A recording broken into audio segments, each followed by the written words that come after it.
Good day everyone, and to Sir Ardines, good day to you sir. Most and foremost, this is for educational use only.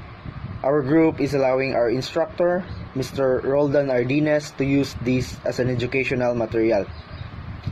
So we are the group 1 and we're about to share with you the topic about sustainable development. So first of all, I would like to introduce my members: Engine Cadet Aligway, Engine Cadet Idon, Engine Cadet Isgana, Engine Cadet Estrelanes, Engine Cadet Sumalinog, Engine Cadet Tano, Engine Cadet Tumada, and yours truly, Engine Cadet Las Marias. So here are the topics to discuss to differentiate stability from sustainability, or articulate models of global sustainable development, and the history of sustainable development goals and the 17 sustainable development goals. Goal 1, no poverty. Goal 2, zero hunger. Goal 3, good health and well-being. Goal 4, quality education. Goal 5, gender equality. Goal 6, clean water and sanitation. Goal number 7, affordable and clean energy. Goal 8, decent work and economic growth. Goal 9, industry innovation and infrastructure. Goal 10, reduce inequality. And goal number 11, and so on. The rest will be discussed by group 2. Hello everyone, I am Renhol J. Tumada, and I am here to discuss my insights about the difference between stability and sustainability. So, stability and sustainability are two words that have long coexisted with each other. Though different in meaning and application, these two terms aims to prevent changes in a lot of fields and topics. So, based on my research, stability is the state of being resistant to change and not prone to wild fluctuations. In the other hand, sustainability refers to the ability to maintain or support a process continuously over time. So, with this in mind, we can easily and slowly break down their similarity and difference. So, in the first point, stability focuses on maintaining the present state of the system. In the other hand, sustainability focuses to maintain the system with regards to both present and the future. Take a look at this Venn diagram that I have created about stability and sustainability. This means that stability is a more direct and simple approach when it comes to talking about maintaining and preventing changes in the system, while sustainability is an indirect and much more complex approach to maintaining a system, since sustainability tries to maintain the system in the present with regards to the future. So, making sure that the actions in our present time does not critically and negatively affect the future, so that it is able to support it for a continuous period of time. From that statement, let's take a look at the things like this. So, stability does not want to do something new or do something else in order to prevent instability, since trying out new stuff tends to have a risk of success and failure. With that in mind, stability is not the word that is willing to risk its current form of stable system. So, point number 2, stability avoids changes to prevent instability. And in the other hand, sustainability is willing to try new methods in order to maintain the system. On the other hand, sustainability is a flexible approach to maintaining. It is willing to try new things and alternatives just to ensure that it is able to continue supporting and maintaining the rate of progress that a system has, may it be the government and the social, emotional, and financial, and a lot of stuff. Point number 3. Stability exploits the advantageous resources within the system. In the other hand, sustainability avoids overexploitation of the resources within the system. While sustainability, with regards to the explanation in point number 2, sustainability does not allow itself to overuse the resources in the system. So it is willing to try new stuff just so that it can preserve the current resources, so that the future would still be able to use it. So stability tries to take advantage of what they have in order to maintain itself or the system that it is supporting, just in order to make sure that it continues being stable over the time. So a short recap. Stability and sustainability are both two words that aims to do the same thing, to maintain. However, their means of approach are very different. When talking about stability, it is more simple and more direct. On the other hand, sustainability is a much more complex and long-term approach towards maintaining. Both of the terms have their own impacts when it comes to maintaining the system. However, they differ in the efficiency and the duration of the effect of maintaining. And that is all from me. Thank you. So hello everyone, I am John Cadet Las Marias and I'm about to share with you the topic about the history of Sustainable Development Goals, the origin, the importance, and its purpose. So as 2015 was approaching, it was very clear that the UN desperately needed a successor for the Millennium Development Goals 1, which was going to overcome the challenges that plagued them.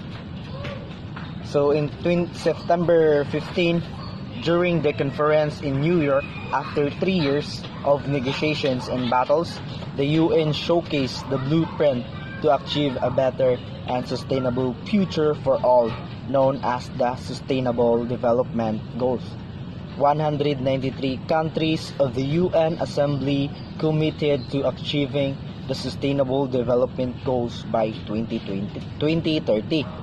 The SDGs consist of 17 goals and 169 targets. The core framework for the SDGs expand on the MDGs or the Millennium Goals by linking the social, economic, and environmental aspects of its goals. Then the next one is that the SDGs address the shortcomings of the MDGs by incorporating a broader and transformative agenda. The MDGs, which are largely focused on the targets for developing countries with funding from developed countries. However, the SDGs are for all countries developed or developing, all of whom are expected to work together to achieve the universal goals and targets. The MDGs also provided no specific rule for civil society organizations, whereas the SDGs have engaged the CSOs from the beginning by consulting them during a 3-year post-development agenda period. Then, to the next one, the SDGs provide worldwide guidance for addressing the global challenges facing the international community. It is about better protecting the natural foundation of life and our planet everywhere and for everyone, and preserving people's opportunity to live in dignity and prosperity across generations. Moving to the next, the SDGs are a bold commitment to finish what we started and tackle some of more pressing challenges facing the world today. All 17 goals interconnect, meaning success in one affects success for others. Dealing with the threat of climate change impacts how we manage our fragile natural resources. Achieving gender equality or better health helps eradicate poverty, and fostering peace and inclusive societies will reduce inequalities and help economic prosper. In short, this is the greatest chance we have to improve life for future generations. And the last one is that the SDGs are unique in that they cover issues that affect us all. They reaffirm our international commitment to end poverty permanently everywhere. They are ambitious in making sure no one is left behind. The more importantly, they involve us all to build a more sustainable, safer, more prosperous planet for all humanity. Thank you.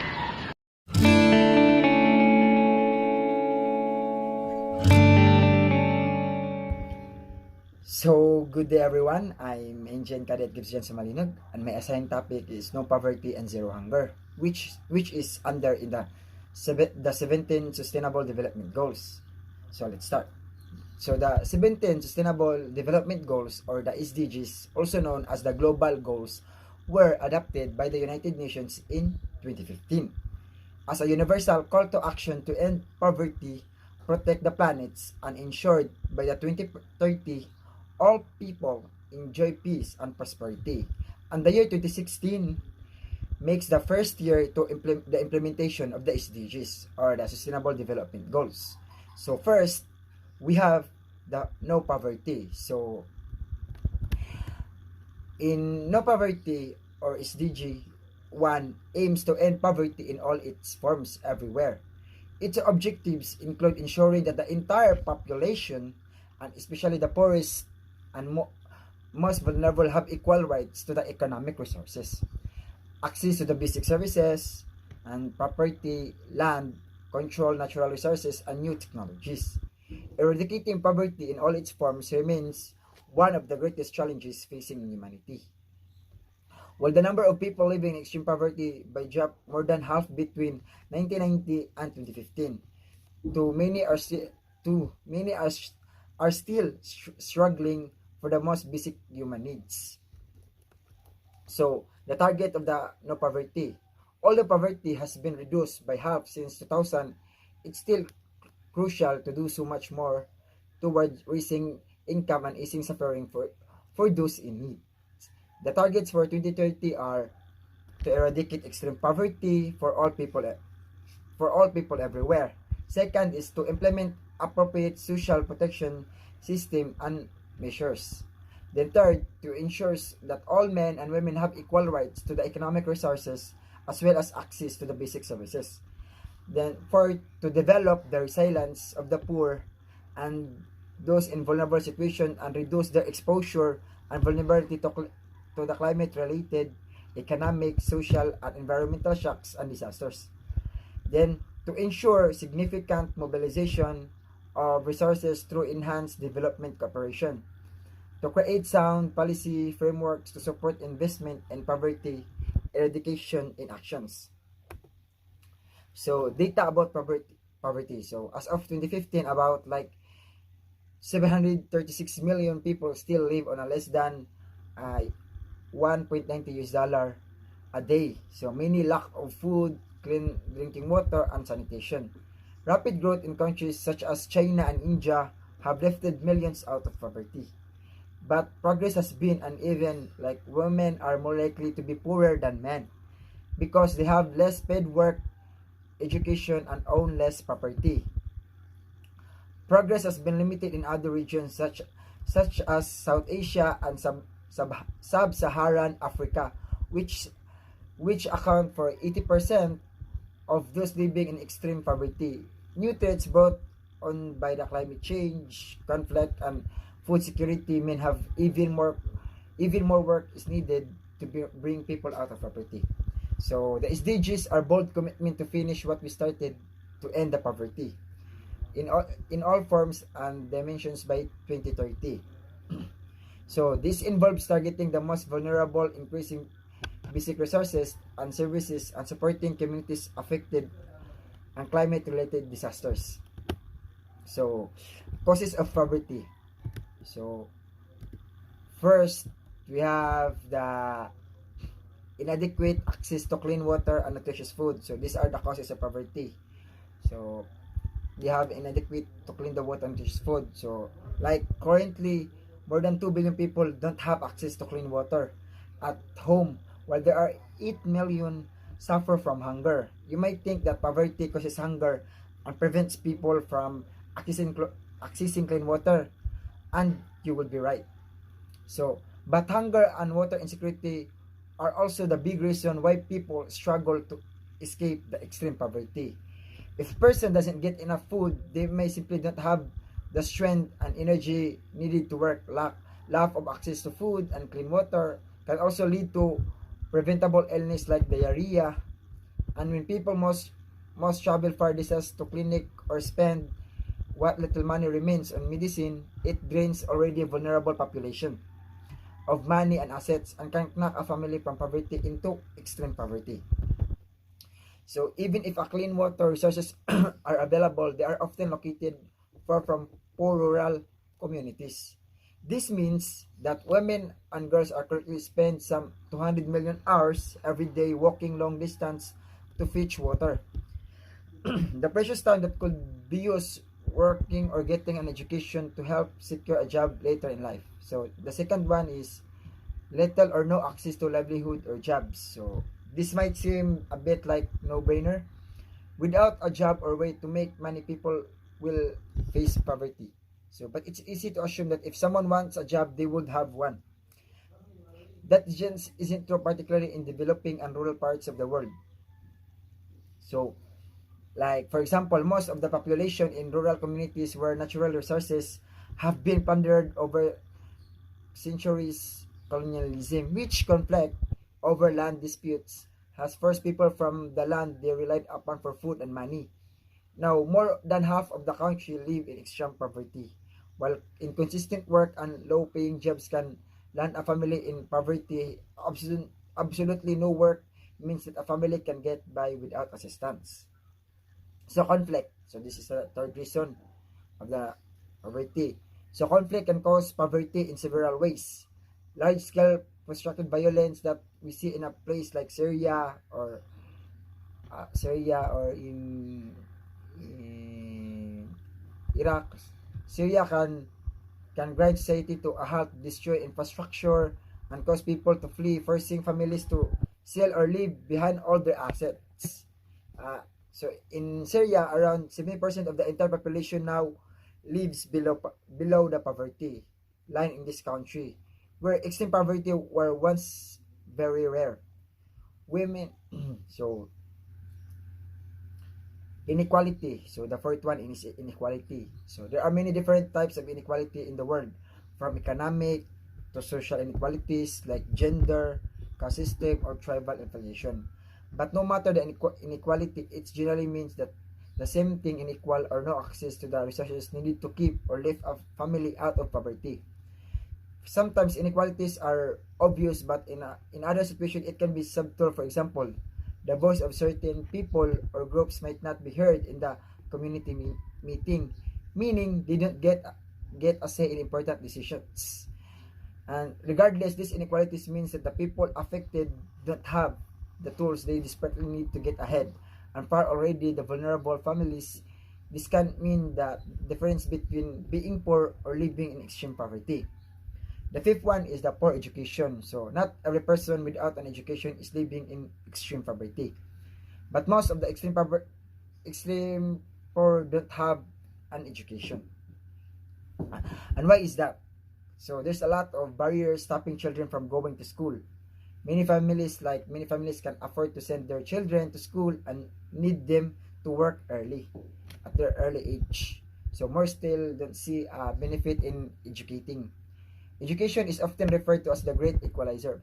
And that's because education can open the door to jobs and other resources and skills that a family need to survive but thrive. UNESCO estimate that 170 million people could be lifted out of extreme poverty if they left school with basic reading skills and with even more education. World poverty could be cut in half. So, the sixth one is climate change. So, you might be stunned to learn that the World Bank estimates that climate change has the power to push more than 100 million people into poverty over the next 10 years. Acid climate event like drought, flooding, severe storms, disproportionately impact communities already living in poverty. So why? Because many of the world's poorest population rely on farming or hunting, gathering to eat and earn a living.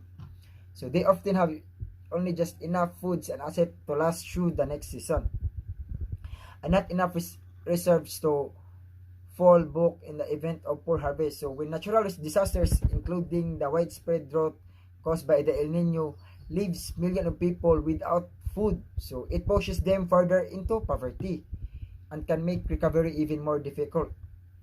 So 7, lack of infrastructure. So imagine that you have to go to work or to store, but there are no roads to get you here. So, or heavy rains have flooded your road and made it impossible. What would you do then? So, a lack of infrastructures from road, bridges, and well-stocked cables for light, cell phones, and internet can isolate communities living in rural areas. So, living off the grid means that inability to go to school, work, or market to buy, sell, and goods. So, traveling farther distance to access basic service not only takes time, it costs money, keeping families in poverty, isolation limit opportunity, and without opportunity, many find it difficult. So if not impossible to escape the extreme poverty. So limited capacity of the government. So many people living in the United States are familiar with social welfare programs that people can access if they need healthcare or food assistance. But not every government can provide this type of help to its citizen. And without the safety net, there are nothing to stop vulnerable families from backsliding further into extreme poverty. If something goes wrong, ineffective governments also contribute to several of other causes of extreme poverty. As I mentioned above, they are unable to provide necessary infrastructures or ensure the safety and security of their citizens in the event of conflict.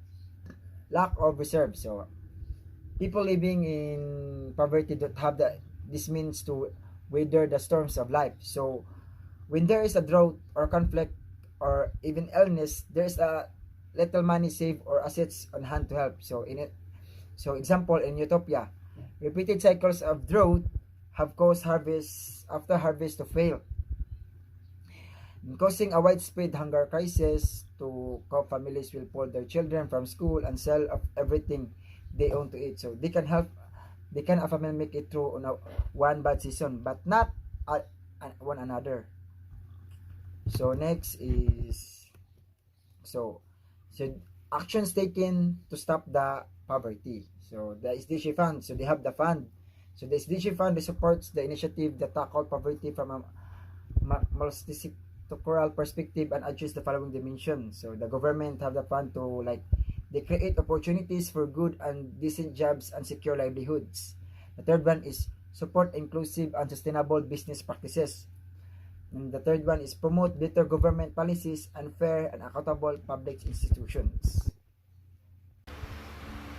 So the second one is zero hunger. So the sustainable development goals is aim to end all forms of hunger and malnutrition by 2030. So making sure all people, especially children and more vulnerable, have access to the sufficient and nutritious food. So all year around, this involves promoting sustainable agricultural practice, improving the livelihoods and capacities of small scale farmers. So allowing equal access to land, technology, and markets, it also requires international cooperations to ensure investment in infrastructures and technology to improve agricultural productivity. So the number of undernourished people have dropped by almost half in the past 2 decades because of a rapid economic growth and increased agricultural productivity. Many developing countries that used to suffer from famine and hunger can now meet the nutritional needs of the most vulnerable. Central and East Asia, Latin America, and the Caribbean have all made huge progress in eradicating extreme hunger. So unfortunately, extreme hunger and malnutrition remain a huge barrier to development in many countries. Like 795 million people are estimated to be chronically undernourished as of 2014, often as a direct consequences of environment degradation, drought, and loss of biodiversity. So over 90 million children under the age of 5 are dangerously underweight, and 1 person in every 4 still goes hungry in Africa. So ending hunger and achieving food security has become a major challenge due to the climate shocks and plague of locusts now causing a crisis in 23 countries, especially in around Eastern Africa. So as you know, Africa is gone. So these insects are ravaging crops and devastating farms and are able to devour vast amount of plants and vegetables. So as if all there were not enough, so the COVID-19 health crisis has joined them to the matter worse. So as the latest, the situation we were seeing prior to the pandemic will worsen due to the economic shutdown and the effects of the recession. So the second one is the target. So the specific targets of the zero hunger by 2030 are to end hunger and ensure equal access by all people to safe, nutritious, and sufficient food, to end forms of malnutrition, which ranges from chronic undernourishment to obesity, to ensure sustainability food production system and implement resilient agricultural practices that increase productivity and help maintain ecosystem, to double the agricultural productivity and income of small-scale food producer, including through secure and equal access to land. So, data about hunger. So, current estimate that are nearly 690 million people are hungry, or 8.9% of the world population by 10 million people in 1 year and nearly 60 million in 5 years. So the majority of the world undernourished is 381 million are still found in Asia. More than 250 million in Africa, where the number of undernourished is growing faster than anywhere in the world. So in 2019, close to 750 million, or nearly 1 in 10 people in the world, were exposed to severe levels of food insecurity. An estimated 2 billion people in the world did not have regular access to safe, nutritious, and sufficient food in 2019. If recent trends continue, then the number of people affected by hunger will surpass 840 million by 2030, or 9.8% of the global population. 144 million people under age of 5 were affected by the stunting in 2019. So, with their 3/4 living in the Southern Asia and Sub-Saharan Africa. So, in 2019, 6.9% or 47 million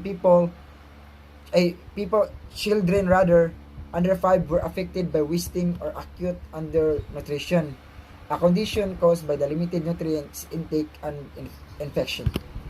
So, causes of hunger. So, the cause of hunger is number 1, as you know, poverty.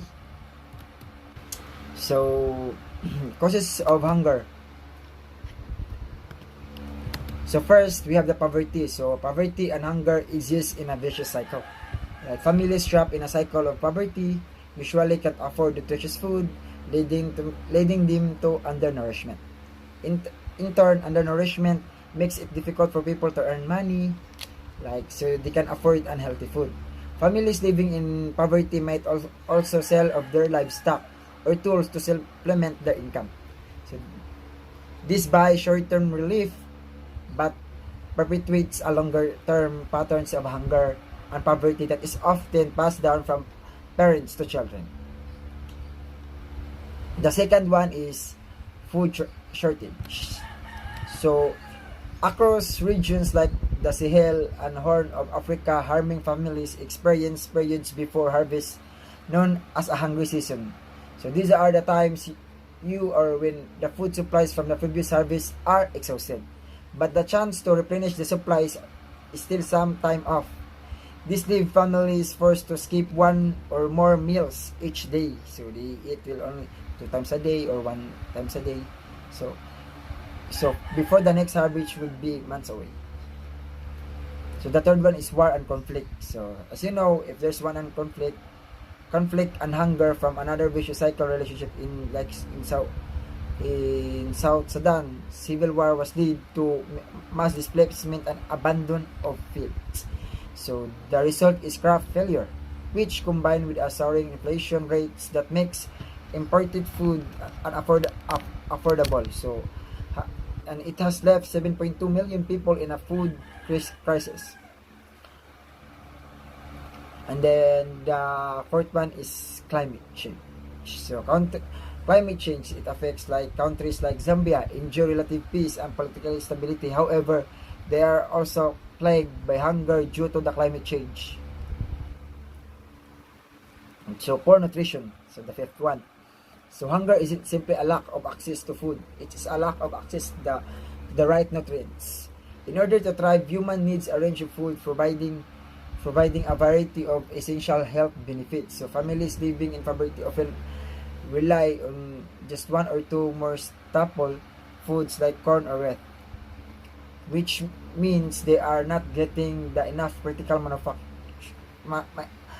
macronutrients and vitamins and may still suffer effects of hunger. So poor public policies, systemic problems like poor infrastructures or low investment in agriculture often prevent food and water from reaching to the world's population that need them the most. Economy, so much like the poverty hunger cycle in a country, economic resilience have direct effect on its nutritional resilience. For example, in Liberia, overall economic troubles depend after the Ebola outbreak in 2014. So 5 years after the end of the epidemic, 50% life below the poverty line working towards economic stability overall will have a ripple effect on the causes of the world hunger cited on this list. So the eighth one is food waste. So according to the World Program, one third of all food produced, over 1.3 billion tons, it is never consumed. So what more, producing this wasted food also uses other natural resources that, when treated, have ripple effect in the countries that already hit hardest by hunger, poverty, and climate change. So gender inequality.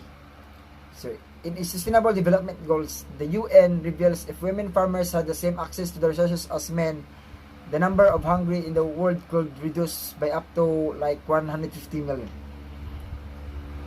Female farmers are responsible for growing, harvesting, preparing, and selling the majority food in poor countries.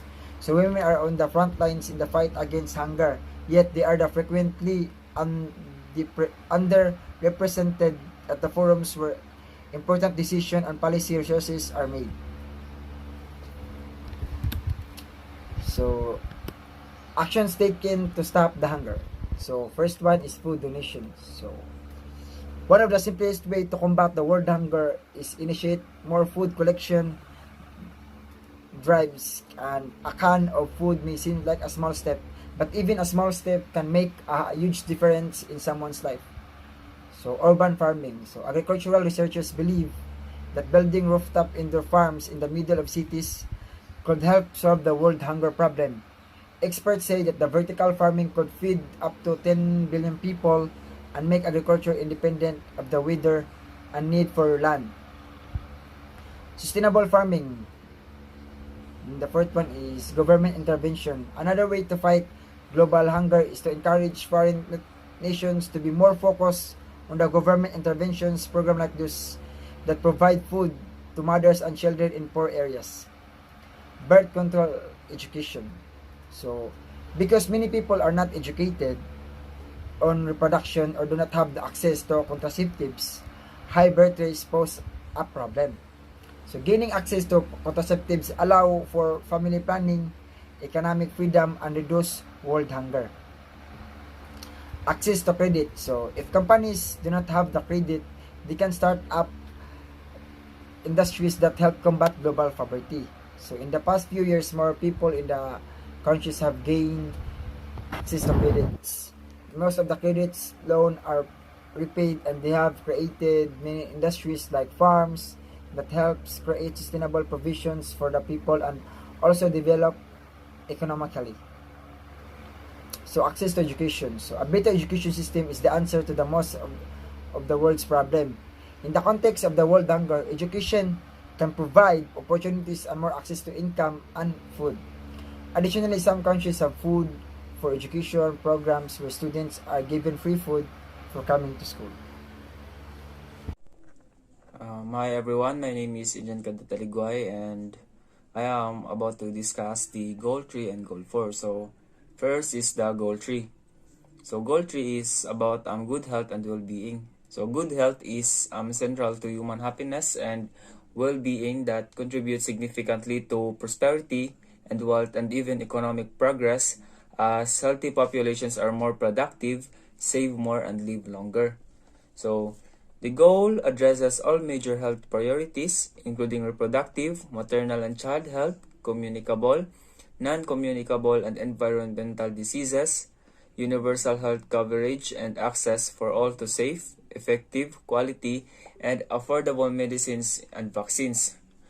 So recognizing the interdependence of health and development, the Sustainable Development Goals provide an ambitious, comprehensive plan of action for people, planet, and prosperity, and for ending the injustice that underpin poor health and development outcomes. So, it aims to achieve universal health coverage and provide access to safe and effective medicines and vaccines for all. So that is why they are supporting research and development for vaccines, because it is an essential part of this process, as well as expanding access to affordable medicines. So it is not good enough to kanang have services lang when people cannot afford it, and kanang the main point is kanang if they are going to provide services, you will also provide supply. So when we or kanang kita nga mga tao need og drugs or kanang we need supplies to provide health, provide to our health, they were there to kanang to supply in in a very affordable price. So the SDG 3 or the kanang Sustainable Development Goal 3 aspires to ensure health and well-being for all, including a bold commitment to the end epidemics of AIDS, tuberculosis, malaria, and other communicable diseases by 2030.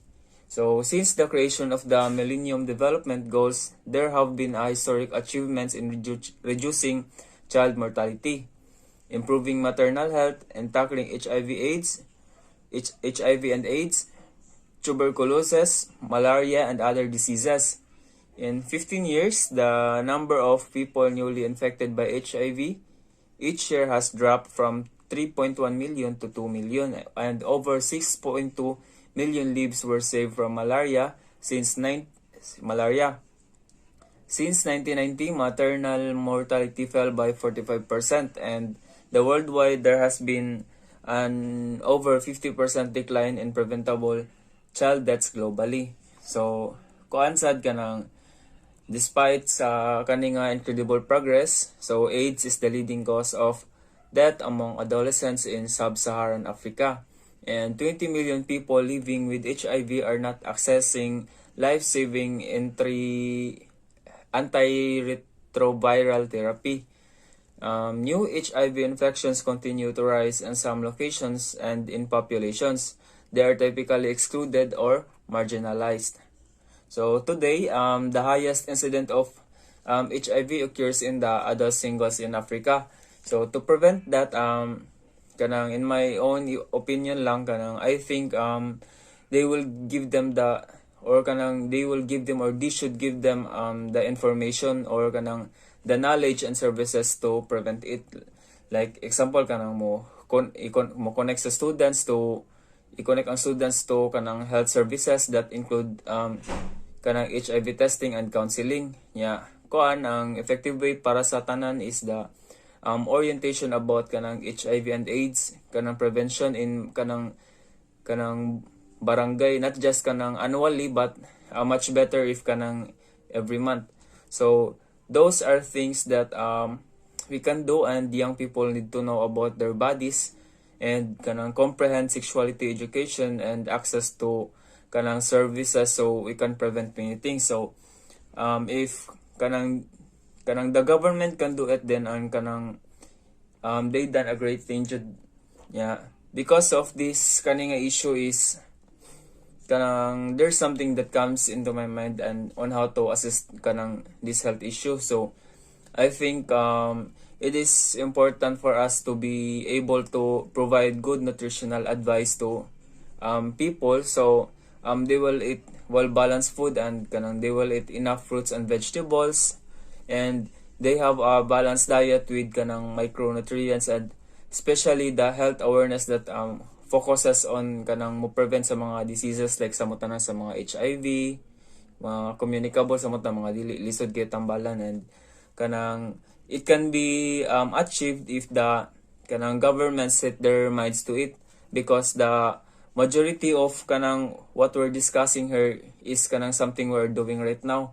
So ang kuwang lang jud is kanang ang mga governments or the private sectors kanang just need to be better structured and kanang less expensive. So all we need is the kanang motivation ra jud, kanang motivation, leadership, political will kana to focus resources where they are needed. And kanang if they do that, then there's a big chance nga ma-achieve yun na siya nga goal. Then ang next is the quality education. So quality education aims at developing a balanced set of capabilities of children. They're required to become economically productive, develop sustainable livelihoods, contribute the peaceful and democratic societies, and enhance individual well-being. Education is the key that will allow many other sustainable development goals to be achieved. So when people are able to get quality education, they can break from cycle of poverty.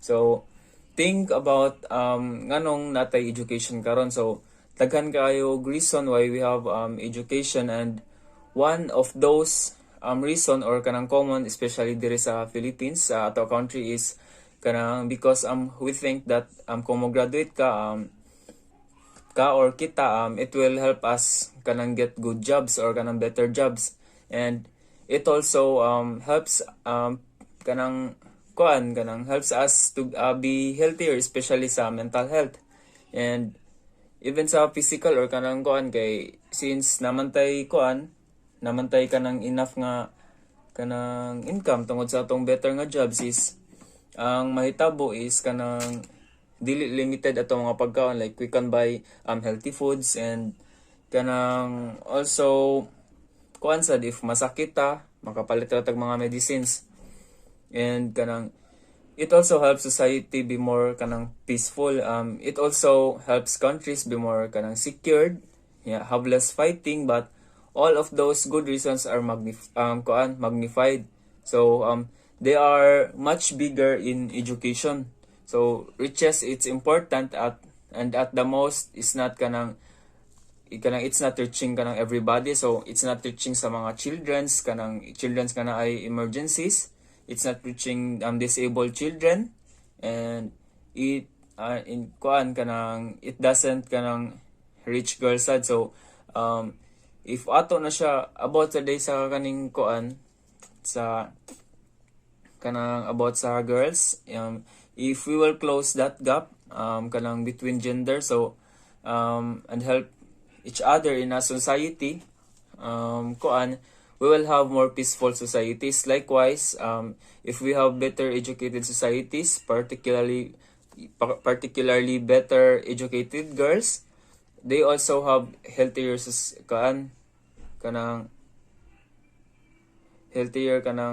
societies, because those have kanang may mga babies, their babies are more likely to survive jud, kay kanang their babies are more in healthcare man samot na kanang if masakit, so kanang naratay mga knowledge ba, kay mo nay kanang kuan dako nga benefits sa education, og daghan pa jud kay og benefits tungod sa benefits sa kanang education nga mo relate sa other nga goals. So this goal ensures that all girls and boys complete free primary and secondary schooling by 2030. It also aims to provide equal access, learning process, and educational outcomes to affordable vocational training, and eliminate gender and wealth disparities with the aim of achieving universal access to a quality higher education. So education therefore helps kanang reduce kanang inequalities and kanang mo reach kanang gender equality. So kuan siya kanang ang education is ang kuan sa goal number 4 is kanang mo promote siya kanang gender equality sa in terms of kanang education. So tungod sa kadagag impact sa education, so dili lang siya about sa knowledge, but about sa kanang role sa usa ka society. So when we say kanang kuan kanang equality of access, so ang meaning aning equality of access or kanang equal access is means that girls and boys are offered equitable opportunities to gain admission for kuan kanang sa mga formal o kanang non-formal o kanang alternative approaches to basic education. So actual attendance rather than kanang enrollment is better indicator of whether access has been achieved. So kung pag-abot lang jud sa knowledge is majority man jud sa kuano bisan sa kanang makita nato sa classes, pag-abot sa education kay kanang kuan man jud ang babae man jud may mas maniguro. So mo na magikaingon nato nga dili nato sad kanang dili nato underestimate ang mga kuan sa kanang mga girls. Then next is da kanang sa equality and learning process. So means that girls and boys receive kanang equitable treatment and kanang attention and have equal opportunities to learn. So this means that girls and boys are kanang exposed to same curriculum, although the coursework may be kanang taught differently to accommodate the different learning styles of girls and boys, kay di man mawagtang ang sa gitawag nato og kanang femininity or femininity o ganang sa masculinity. So equality in the learning process also means that all learners should be kanang exposed to kanang teaching methods and materials that are kanang free of kanang stereotypes and kanang gender bias. So in addition, kanang it means that girls should have kanang the freedom to learn, kanang explore, mo develop og skills nya kanang sa kanang mga extracurricular offerings. So ang next sad is the kanang equality of kanang educational outcomes is means nga ang kanang girls ug boys mo kanang ma-enjoy nila ang kanang equal nga opportunities to achieve, and kanang outcomes are kanang based on their individual talents and efforts jud. Yeah. To ensure fair chances for achievement, the length of the school careers, academic qualifications, and diplomas should not differ based on a person's sex. So mechanisms for evaluating individual achievement should be free of kanang gender bias. So that's all. Good morning, sir. Good morning, co-cadets. I am Engine Cadet Isgana.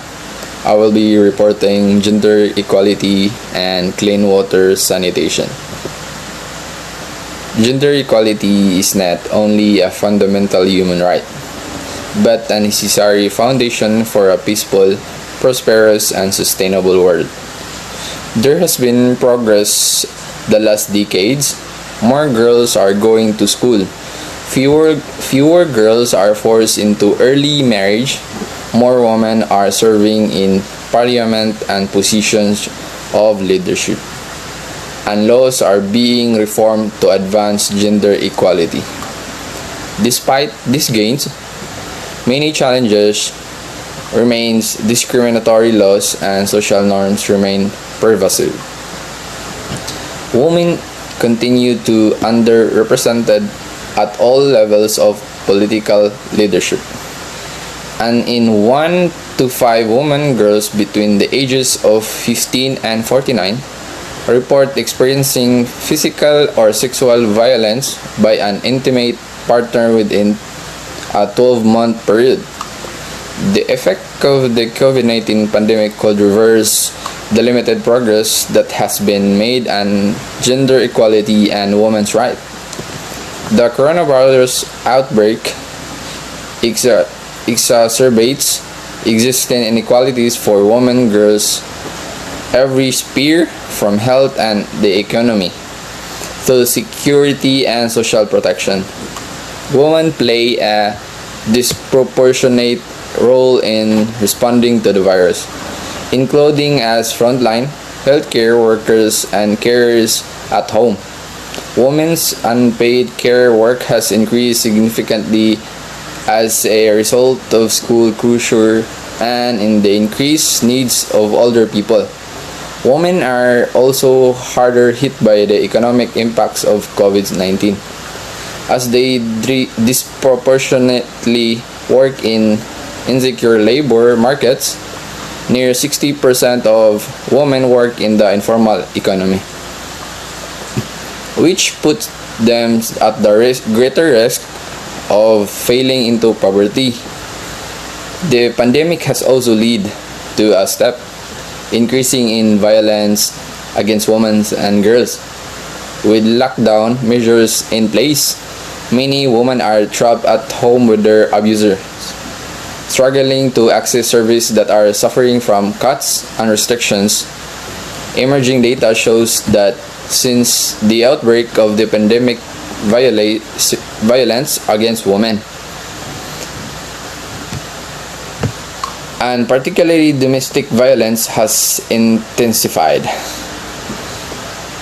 Clean water and sanitation.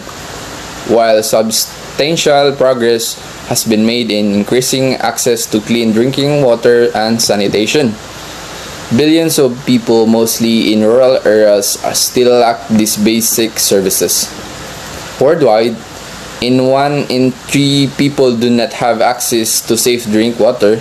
2 out of 5 people do not have a basic hand washing facility with soap and water. And more than 673 million people still practices open defecation. The COVID-19 pandemic has demonstrated the critical importance of sanitation, hygiene, and adequate access to clean water for preventing and containing diseases. Hand hygiene saves lives. According to the World Health Organization, hand washing is one of the effective actions you can take to reduce the spread of pathogens and prevent infections, including the COVID-19 virus. Yet billions of people still lack safe water sanitation, and funding is inadequate. Availability and access to water, sanitation, and hygiene services is fundamental to fighting the virus and preserving the health and well-being of millions. COVID-19 will not be stopped without access to safe water for people living in vulnerability. UN experts said The impacts of COVID-19 could be considered higher on the urban poor living in slums who don't have access to clean water. UN Habitat is working with the partners to facilitate access to running water and hand washing informal settlements. So UNICEF is urgently appealing for funding and support to reach more girls and boys with basic water, sanitation, and hygiene facilities, especially those children who are cut off from safe water because they live in remote areas, like in mga small places nga mga tao is kuan lang kanang not rich people, or in places where water untreated or polluted, like areas in near sa kuan like dagat nga nagpuyo, or sa mga dikit-dikit nga balay nga polluted nga ang water, or because they are without a home, living in a slum or on the street. In response to the COVID-19 outbreak, the International Organization for Migration is adjusting its WASH services to prevent the spread of disease. That includes continued support to affected, at-risk, low-capacity, and fragile countries to secure WASH service and infection prevention control in health facilities. So, we must hand washing before we're going to the other places, so we can not get the disease. That's all. Thank you. Good day, I am Engine Cadet Kinerzal de Marbete Itano, and I am about to discuss the Sustainable Development under Goal 7. Goal 7, Affordable and Clean Energy. So, between 2000 and 2016, the number of people with electricity increased from 78 to 87%, and the numbers without electricity dipped to just below 1 billion.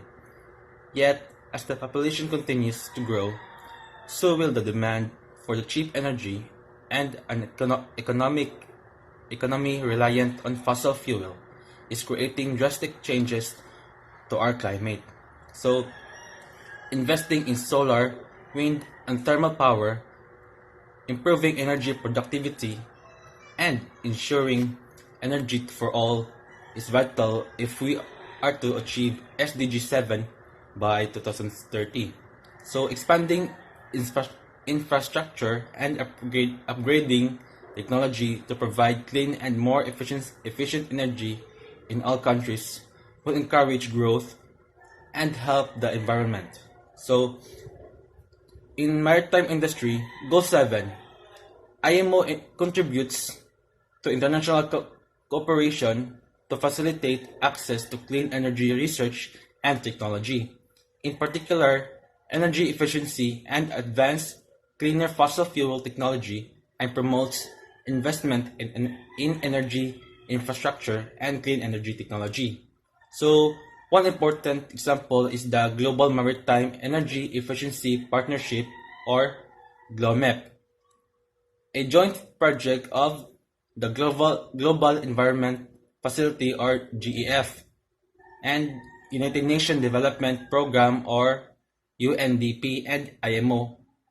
This was formally launched in September 2015 and is now well underway, focusing on developing countries where shipping is increasingly concentrated.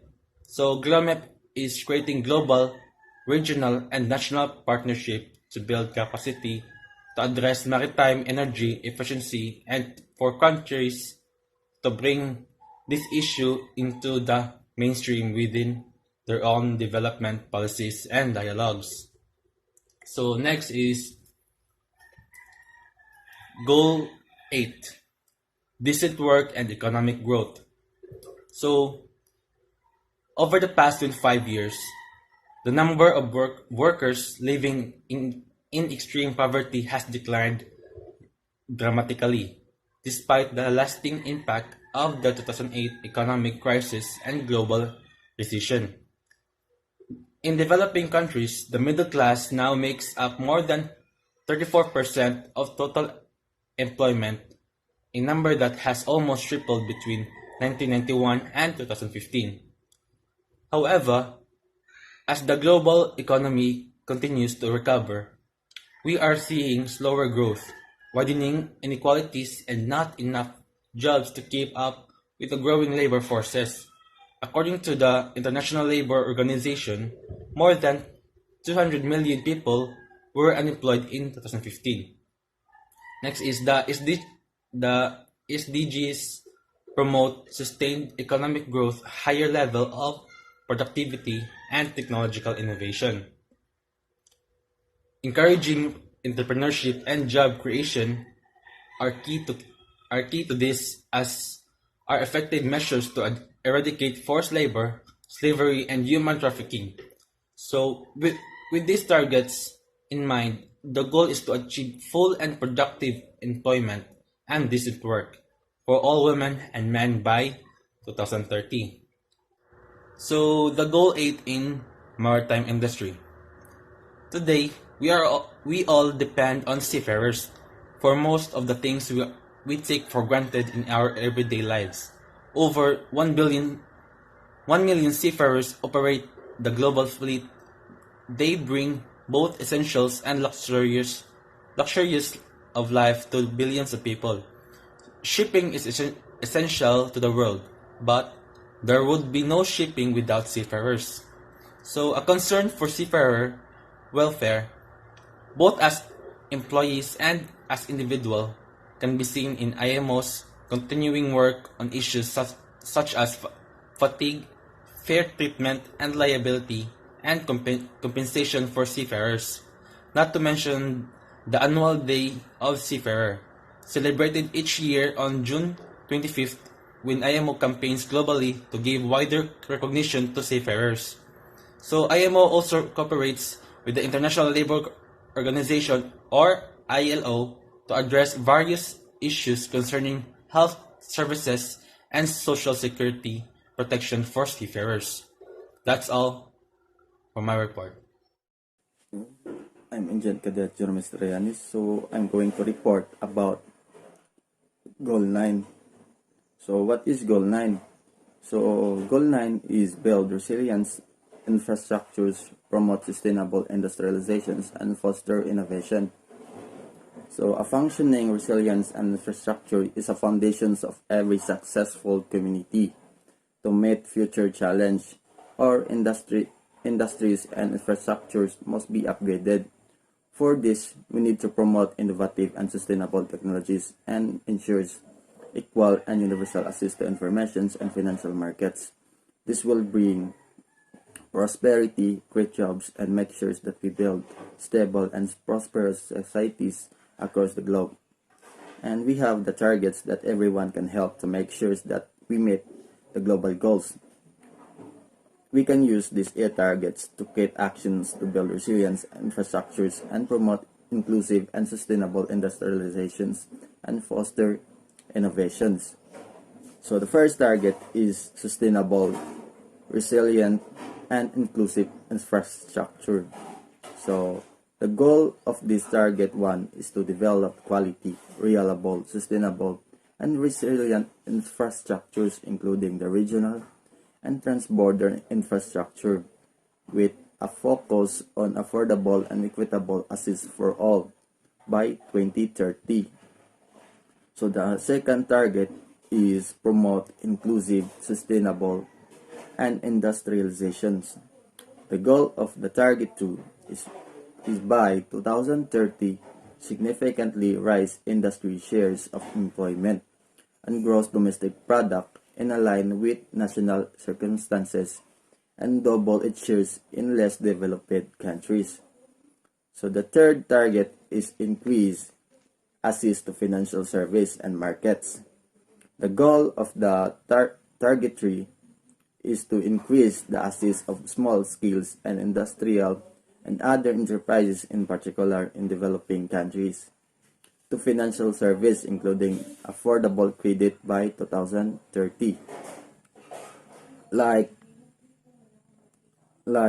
value of small skills industry, small skills industries with affordable credits and have a proportions of small skills industry with a loans or line of credit. So the fourth target is upgrade all industries and infrastructures for sustainability. So the goal of the fourth target is upgrade infrastructures and retrofit industries to make them sustainable. With increased resources, use efficiency and greater adoptions of clean and environmentally sound technologies and industrial process. So the five target is to enhance research and upgrade industrial technologies. The goal of the five target is to enhance the scientific research, upgrade the technologies and capabilities of industrial sectors in all countries, in particular in developing countries. Substantially increase the public and private research and development spending for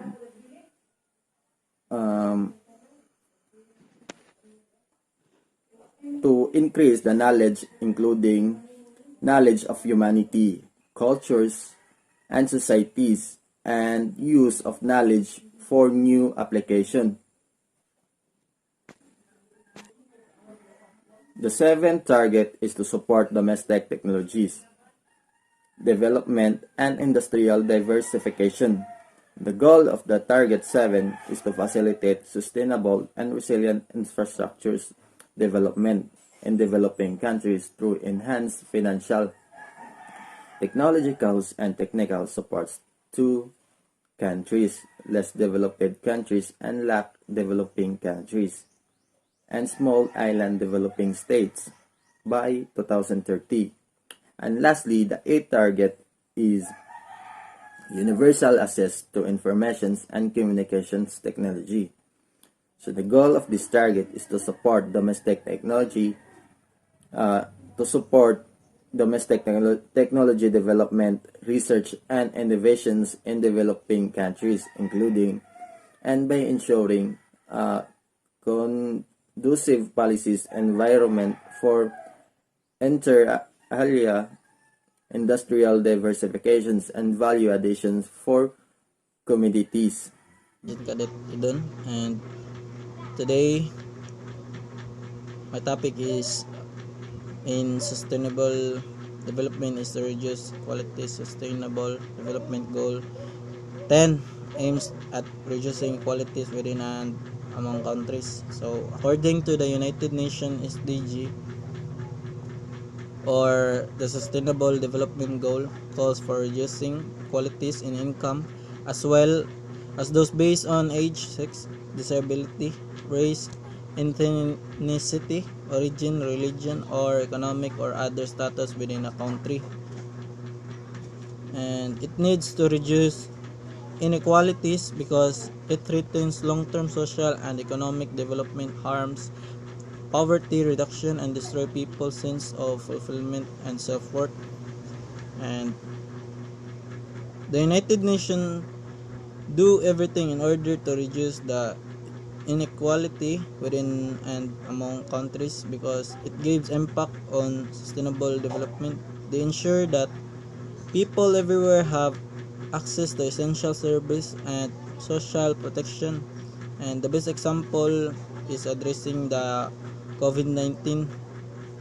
The United Nations called international support and political commitment that includes funding through the UN COVID-19 Response and Recovery Fund, which aims to support low and middle income countries and vulnerable groups who are disproportionately bearing the socio-economic impacts of the pandemic. So it is literally that no one is left behind, and they ensure that everyone and anyone madato or mapobre is matigaan og tabang equally. And the next slide is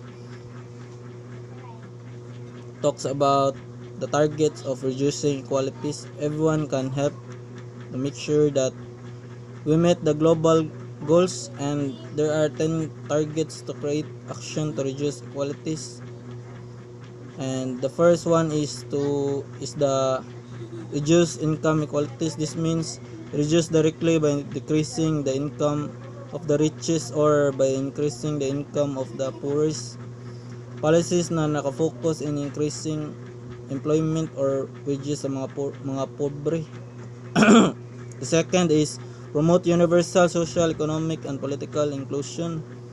This means is to empower and promote social, economic, and political inclusion of all regardless of age, sex, disabilities, race, ethnicity, origin, religion, or economic or other status.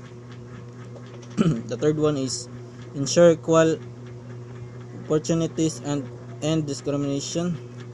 And this means that every person can participate equally and freely in areas on public life such as education, workplace, or in accessing goods and services.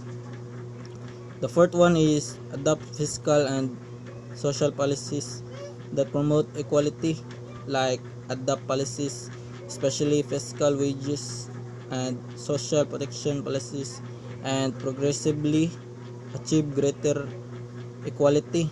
And the fifth one is improve regulation of global financial market and institution.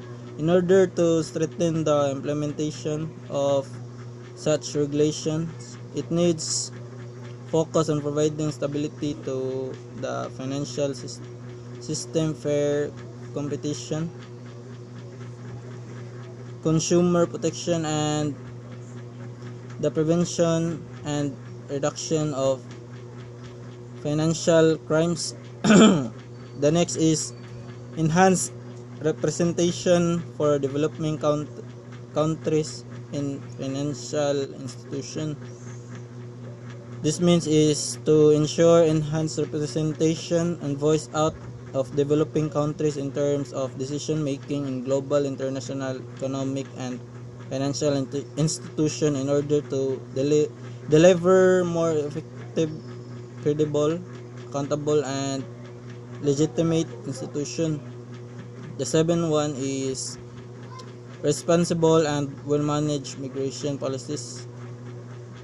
This signifies to